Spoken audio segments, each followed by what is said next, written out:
Hi everybody, and today's video is going to be about the associative law and its use in multiplication. It's here to help you do those difficult multiplication sums and make them so much easier. Okay, so let's start looking at the associative law. And this is to do with multiplication. And firstly, we're going to look at, what does associate mean?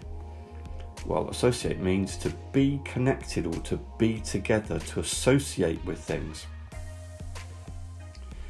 And let's look at my first example. Well, 2 times 4 times 3. Well, I could do that multiplication in my head straight away, or I could use the associative law. And all I do for the associative law is put numbers together, connect them together. Now I'm using a bracket here, and so this very much becomes now a BODMAS or a BIDMAS question. There's a link here for my BODMAS BIDMAS video if you need help with that.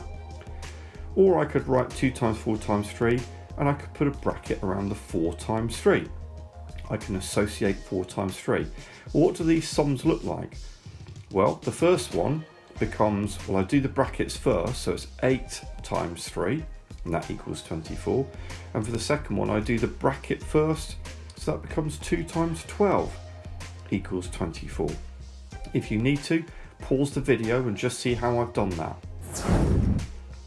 Let's go on to the next example, which is 2 times 3 times 7. And here, I'm going to associate, I'm going to put a bracket around 2 times 3, because 6 times 7 is really easy for me, it's 42.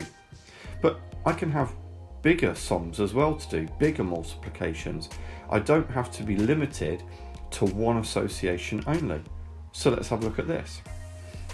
Now I'm going to put a bracket around the 7 times 1, because that's easy, 7 times 1 is 7. And I'm going to put a bracket around the 2 times 4, because that's easy too, that's 8. So that becomes 7 times 8, nice simple times table, 7 times 8 is 56.